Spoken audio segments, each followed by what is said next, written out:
of Education. Today I am conducting this session for grade 5. Subject is math. We are discussing chapter number 4, profit and loss, and this is my session number 1 for this chapter.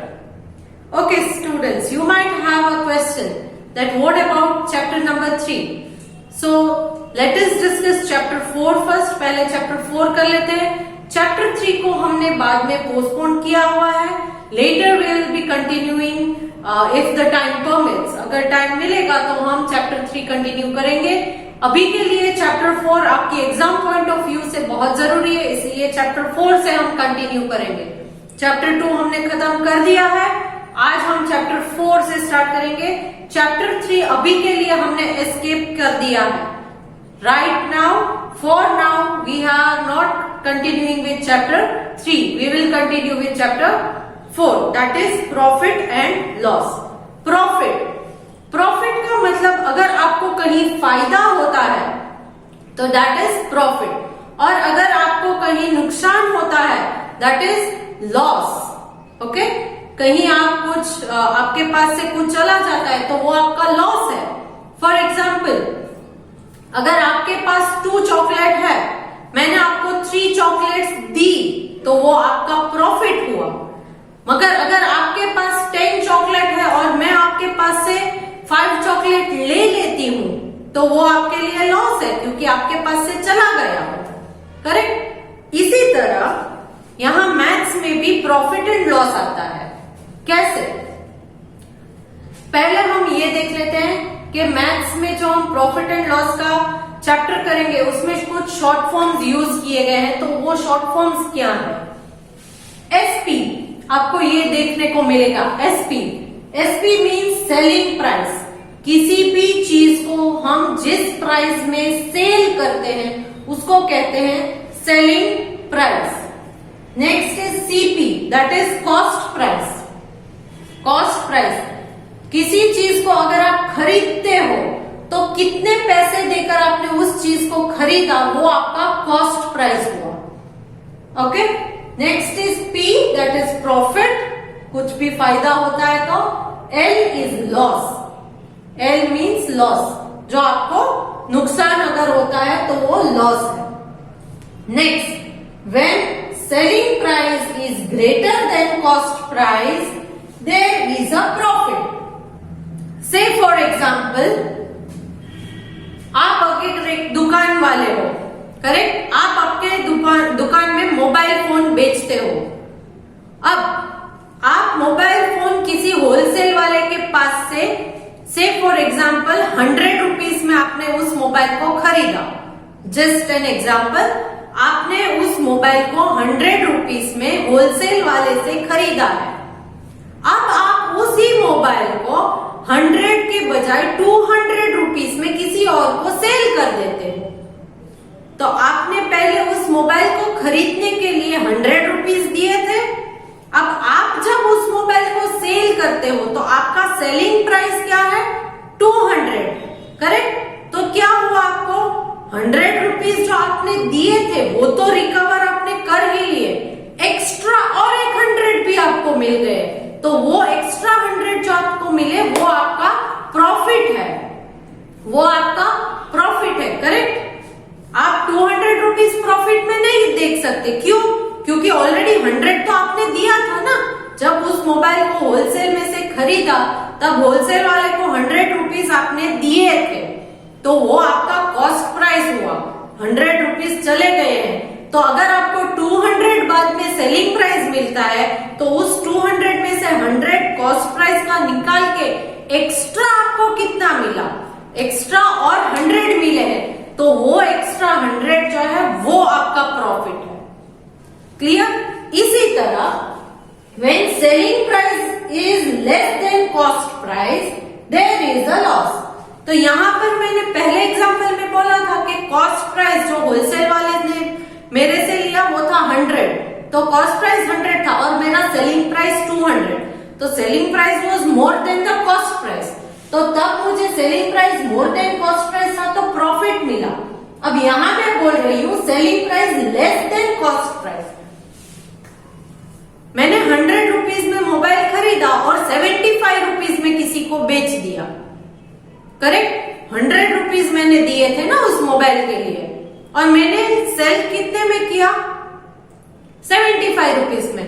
तो 25 rupees का मुझे loss है। क्यों? क्योंकि मैंने जो 100 दिए उसमें से मैंने रिकवर कितने किए? सेल करके रिकवर सिर्फ 75 किए, तो बाकी का 25 रुपीज जो बच जाता है वो मेरा क्या है? लॉस है। करेक्ट। मैं अगर होलसेल में से 10 चॉकलेट्स लेती हूँ 1 रुपी की, और फिर उस 10 चॉकलेट्स को मैं 5 रुपी में बेच देती हूँ, तो 10 चॉकलेट्स के मैंने 1 रुपी के अकॉर्डिंग अगर मैं लेती हूँ तो उसके बन जाएंगे 10 रुपीज। तो अब मुझे अगर सेल करनी है वो चॉकलेट, तो आइदर मैं 10 रुपी में सेल करती हूँ तो मुझे कोई प्रॉफिट भी नहीं है, लॉस भी नहीं है, क्योंकि मैंने 10 रुपीज यहां दिए थे, 10 रुपीज में बेच दिए। बट 10 रुपीज देकर मैंने वो खरीदा है और मैं 5 रुपीज में सेल करती हूँ, तो मुझे तो 5 रुपीज का लॉस होगा, क्योंकि मेरा cost price more than selling price हो गया। तब क्या हुआ? मेरा लॉस होता है। So when selling price is less than cost price और कॉस्ट प्राइस हाई है, सेलिंग प्राइस से ज्यादा है अगर cost price, then there is a loss, तो वहां पर लॉस होता है।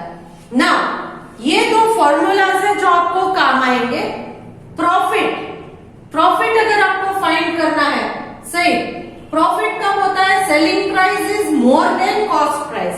तो तब हम क्या करेंगे? Profit is equal to selling price minus cost price, and loss is equal to, क्योंकि यहाँ लॉस में क्या है? कॉस्ट प्राइस हायर है, selling price is less than cost price, तो कॉस्ट प्राइस इज हायर, तो यहाँ loss is equal to cost price minus selling price. ये चीजें जो है वो आपको इस चैप्टर में बहुत इंपॉर्टेंट है, याद रखनी है। आपको मैं पीडीएफ भेजूंगी, उसमें मैंने ऑलरेडी ये चीजें मेंशन की हुई है, तो आपको इसकी फिक्र करने की जरूरत नहीं है। क्लियर? आपको वीडियो के साथ इसे कॉपी करना जरूरी नहीं है, पीडीएफ में ऑलरेडी मैंने भेजा है ना। ये था आपका बेसिक प्रॉफिट एंड लॉस का। आई होप आपने समझ लिया होगा कि प्रॉफिट कब होता है? कोई चीज आप कम पैसे लेकर खरीदते हो और उसी पर चीज को ज्यादा पैसे लेकर अगर बेचते हो। फॉर एग्जाम्पल, आपने पेंसिल खरीदी थी 5 रुपीज में और आपने आपके फ्रेंड को वो पेंसिल 7 रुपीज में दे दी, तो 5 एंड 7 इसमें कितना डिफरेंस है? कितना डिफरेंस है? 2 रुपी का डिफरेंस है, तो वो 2 रुपी आपका प्रॉफिट हो गया। करेक्ट? क्योंकि 7 रुपीज में से 5 रुपीज तो ऑलरेडी आपने दुकान वाले को दिए थे, तो बाकी आपके लिए कितने बचे? 2 रुपीज, तो ये 2 रुपीज आपका प्रॉफिट हो जाता है। तो ये बेसिक कॉन्सेप्ट है इस चैप्टर का। On the basis of this explanation, let us start solving exercise 4.1। Exercise 4.1 solve करते हैं। Now here they have given you a table, एक टेबल दिया है, complete the following table। यहां पर कुछ आपको 5 सम्स दिए हैं और कॉलम्स है। कॉस्ट प्राइस का फर्स्ट कॉलम, सेकेंड कॉलम है selling price SP, next is profit P, and the last one is loss, that is L। तो ये कॉलम्स अलग अलग से दिए गए हैं। नाउ यहां पर मैं आपको करके दिखाती हूँ। फर्स्ट वन में ले लेती हूँ। यहां पर cost price and selling price दिए हैं। Cost price, selling price, profit, loss. Correct? Now first one में आपको क्या दिया है? फर्स्ट वन में आपका कॉस्ट प्राइस है 235, सेलिंग प्राइस आपको दिया है 262। करेक्ट? 235 एंड 262। सो बाकी के दो है प्रॉफिट एंड लॉस के, वहां पर ब्लैंक दिए गए हैं, ब्लैंक। तो अब इन ब्लैंक्स में आप क्या लिखोगे? फर्स्ट एनालाइज कीजिए कि cost price and selling price, इन दोनों में से बिगर नंबर कौन सा है? Selling price. तो इसका मतलब है उसने सेल किया ज्यादा पैसा लेकर, खरीदा था 235 में और उसको सेल किया 262 में, तो उसको basically profit if selling price is greater than there is a profit. Selling price greater है तो प्रॉफिट है, तो कितना प्रॉफिट होगा? 262 माइनस 235, करेक्ट। 1 मैंने बोरो किया, here it will be 5, 12 minus 5, 6, 7, 8, 9, 10, 11, 12, so 7, 5 minus 3 is 2, so answer is 27। यहां पर प्रॉफिट है 27। इसी तरह से सेकेंड वन एक एग्जांपल ले लेती हूं मैं। सेकेंड वन का यहां पर थोड़ा कंफ्यूजिंग है। कॉस्ट प्राइस दिया गया है 5600, 5600 कॉस्ट प्राइस है आपका। सेलिंग प्राइस नहीं दिया है मगर प्रॉफिट आपको 325 का दिया है। 325 का आपको प्रॉफिट हुआ है, तो प्रॉफिट हुआ है मतलब क्या कि सेलिंग प्राइस से एक्स्ट्रा आपको 325 मिले हैं, तब आपको मिलेगा आपका selling price. Cost price plus profit it will become selling price. समझ गए? प्रॉफिट दिया है, मैंने आपको सबसे पहले फॉर्मूला दिया था, क्या दिया था? Profit is equal to SP minus CP. Here profit is 325 is equal to SP, we do not know, so write SP minus CP 5600। so अब इस 5600 को मैं is equal to साइन के इस तरफ ले लूंगी तो ये बन जाएगा 5600, बट ये 325 ये माइनस है तो यहां ये बन जाएगा plus is equal to SP। अब इज इक्वल टू साइन के इस तरफ राइट हैंड साइड सिर्फ सेलिंग प्राइस बचा, so you will add this, तो आपको आंसर मिलेगा 5600 प्लस 325, 5, 2, 6 plus 3, 9, 5, 5925, so answer here is 5925। तो ये है आपका एसपी। क्लियर? इसी तरह से आप बाकी के सम्स भी यहां पर और 3 सम्स है जो आप करोगे, that is 3, 4 and 5। Clear? Next moving on to exercise 4.2। Moving on to exercise 4.2। 4.1 में सिर्फ इतना ही करना है कि आपको क्लियर हो जाना चाहिए कि profit, loss, cost price, selling price कैसे हमें मिलते हैं। Okay, exercise 4.2। Here they have given you 5 questions जो प्रॉफिट एंड लॉस के ऊपर बेस्ड है। पहले हम देख लेते हैं कि क्या करना है। Now question 1, the cost of 25 banana is ₹75। 25 बनाना है और 25 बनाना के 75 रुपीज है। What is the cost of 40 banana? What is the cost of 40 बनाना? यहां पर मैं कंप्लीटली नहीं सॉल्व करूंगी, आपको सिर्फ सिखा देती हूँ कैसे सॉल्व करना है। एक सम मैं कर देती हूँ आपके लिए। Now cost of 25 banana is 75 rupees, तो यहां बनाना दिए हैं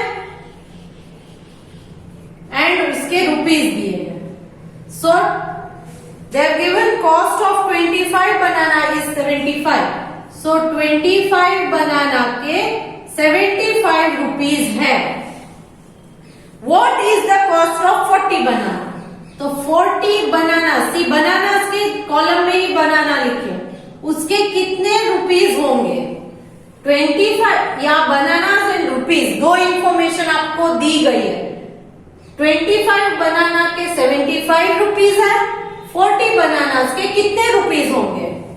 देन क्रॉस मल्टीप्लाई कीजिए, ये मैंने पहले भी आपको सिखाया है। सिंगल डिजिट है वो नीचे रखना है, बाकी के 2 डिजिट्स है वो ऊपर लेंगे। सो 40 इंटू 75 बाय 25। तो यहां पर आप एज वी डू इट के अगर डिविजिबल है कॉमन टेबल में से तो कट कर सकते हैं, न्यूमरेटर डिनोमिनेटर। तो हम यहाँ पर वही करेंगे। 25 के टेबल में अगर आप देखोगे तो 25 1 जा, 25 3 जा, 75 होगा।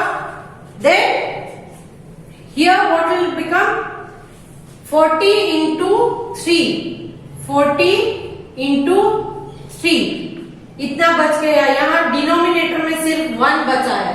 सो 0 3 4 जा 12, सो ₹120। 40 बनानास के बन जाएंगे ₹120। क्लियर?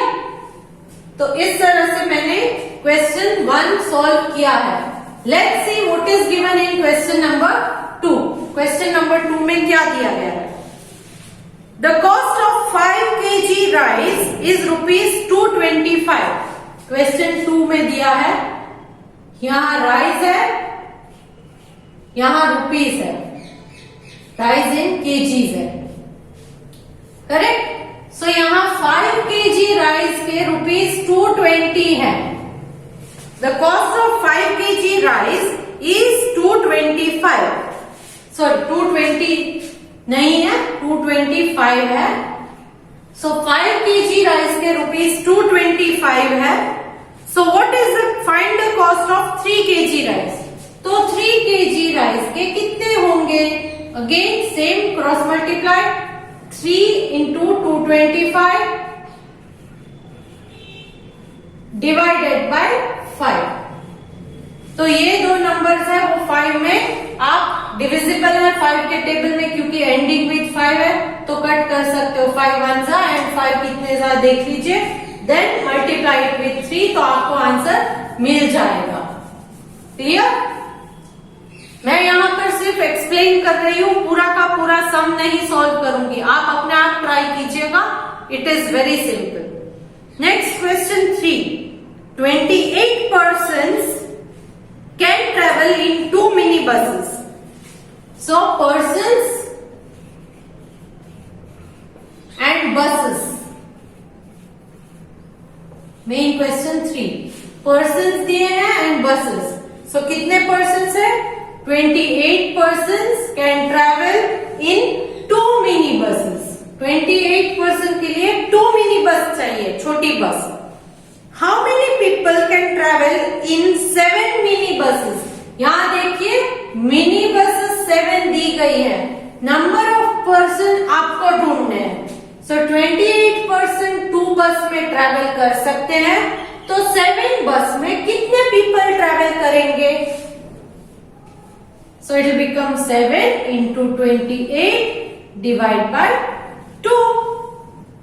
2 के टेबल में 2 and 28 दोनों आप डिविजिबल है तो कट कर सकते हो। 2 1 जा, 2 14 जा, देन मल्टीप्लाई 7 into 14, आपको आंसर मिल जाएगा।